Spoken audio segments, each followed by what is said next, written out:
میرا نام محمد حسنین ہے۔ مفتی صاحب کی بارگاہ میں سوال عرض یہ ہے کہ دور حاضر میں جس طرح فتنے ہر طرف ہیں تو ہم کس طرح اپنے ایمان کی حفاظت کر سکتے ہیں، اور ہمیں خاتمہ بالایمان کے لیے کیا کرنا چاہیے؟ جواب ارشاد فرما دیں۔ دیکھیں، نبی پاک صلی اللہ تعالیٰ علیہ وآلہ وسلم کی تعلیمات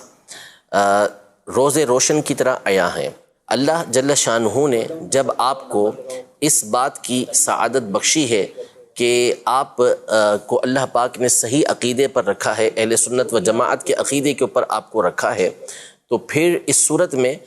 اب آپ اس عقیدے کو مضبوطی سے تھام کے رکھیں، اس عقیدے کو ہرگز نہ چھوڑیں کہ یہی صحابہ کرام علیہم رضوان کا عقیدہ تھا، یہی تابعین کا، یہی بعد والے اولیاء کا، فقہا کا، مفسرین کا، محدثین کا، یہ سارا سلسلہ چلتا ہوا ہم تک یہ پہنچا ہے۔ تو اسی عقیدے اور نظریے پر یہ تمام کے تمام افراد تھے، تو اللہ نے جب یہ سعادت بخشی ہے تو اب اسے مضبوطی سے تھام کے رکھیں۔ پھر اس کے بعد ہرگز کسی بھی ایسے شخص کو کہ جس کا تعلق اہل سنت و جماعت سے نہیں ہے، یعنی جو مذہب صحیح کو ماننے والا نہیں ہے، درست بات کو ماننے والا نہیں ہے، کبھی بھی اس کو نہ سنیں، چاہے امتحان کے طور پر، چاہے کسی اور حوالے سے، ہرگز اس کو نہ سنیں، ورنہ شیطان کسی بھی لمحے آپ کے اوپر حملہ کرے گا تو نتیجہ یہ نکلے گا کہ آپ اپنے صحیح عقیدے سے ہاتھ دھو بیٹھیں گے۔ حدیث پاک میں یہ فتنے کے دور کے بارے میں فرمایا کہ ایسے فتنے ہوں گے کہ جس میں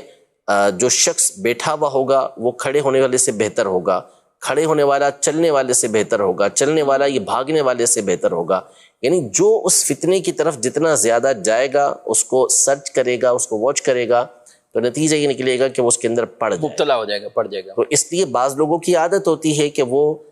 کرتے یہی ہیں کہ وہ سنتے ہیں اور پھر نتیجہ یہ نکلتا ہے کہ جو اچھے بھلے عقیدے پر ہوتے ہیں اس سے راہ راست سے ہٹ جاتے ہیں۔ تو اللہ نے جب آپ کو یہ سعادت بخشی ہے کہ آپ کا عقیدہ اور نظریہ درست ہے اور آپ علماء اہل سنت کے طریقہ کار پر چلنے والے ہیں، اور نبی پاک صلی اللہ علیہ وسلم نے واضح طور پہ فرما دیا کہ درست جو لوگ ہیں، ما انا علیہ و اصحابی، وہ وہی ہیں جس پر میں اور میرے صحابہ ہیں، اور وہی طریقہ اہل سنت و جماعت کا ہے۔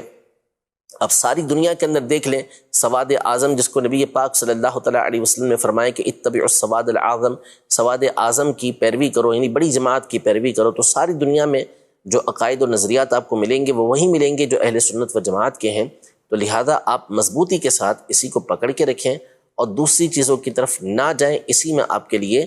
عافیت ہے۔ ورنہ بہرحال ایمان کے ڈاکو یہ ہر جگہ پر بیٹھے ہوئے ہیں، فتنے پھیلانے والے یہ ہر مقام پر بیٹھے ہوئے ہیں، کسی بھی لمحے آپ کا ایمان اچک کر لے جا سکتے ہیں اور آپ پھر اپنے ایمان سے ہاتھ دھو بیٹھیں گے۔